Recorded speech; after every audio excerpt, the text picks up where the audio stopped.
Si Saint Therese of Lisieux, nakilala rin bilang Saint Therese of the Child Jesus and the Holy Face o the Little Flower, ay isa sa pinakatanyag na mga santa ng simbahang Katolika.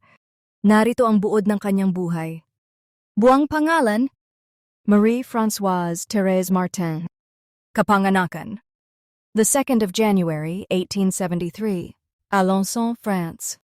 Kamatayan, Setyembre the 30th, 1897, Lisieux, France. Edad 24 taon. Patron saint ng mga misyonaryo, mga pare, France, mga batang may sakit, mga nagnanais ng simpleng kabanalan. Buod ng kanyang buhay. Si Therese ay bunso sa 9 na magkakapatid at lumaki sa isang napakarelihiyosong pamilya. Ang kanyang mga magulang, sina Saint Louis Martin at Saint Zélie Martin, ay kapwa naging santo rin. Bata pa lamang siya ay malalim na ang pananampalataya niya sa Diyos. Naranasan niyang mawalan ng ina sa edad na 4 kaya lumaking sensitibo at mapagmahal. Sa edad na 15 taon, humiling siyang pumasok sa Carmelite Convent sa Lisieux at pinayagan siya matapos humiling mismo sa Santo Papa Leo ang ika-13. Sa loob ng kumbento, namuhay siya ng simple, tahimik at banal na buhay. Tinatawag niya itong Little Way. Ibig sabihin magmahal at magtiis sa maliliit na bagay para kay Jesus.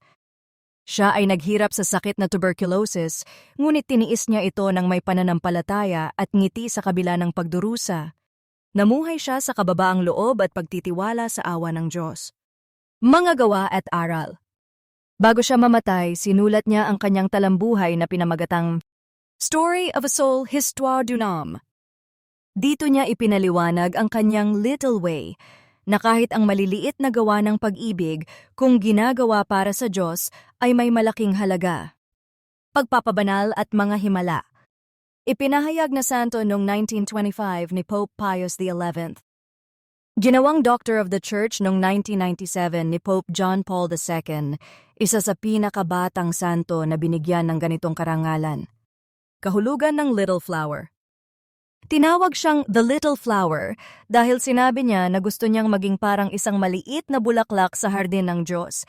Hindi kasing laki ng ibang bulaklak, ngunit namumukadkad ayon sa kalooban ng Diyos.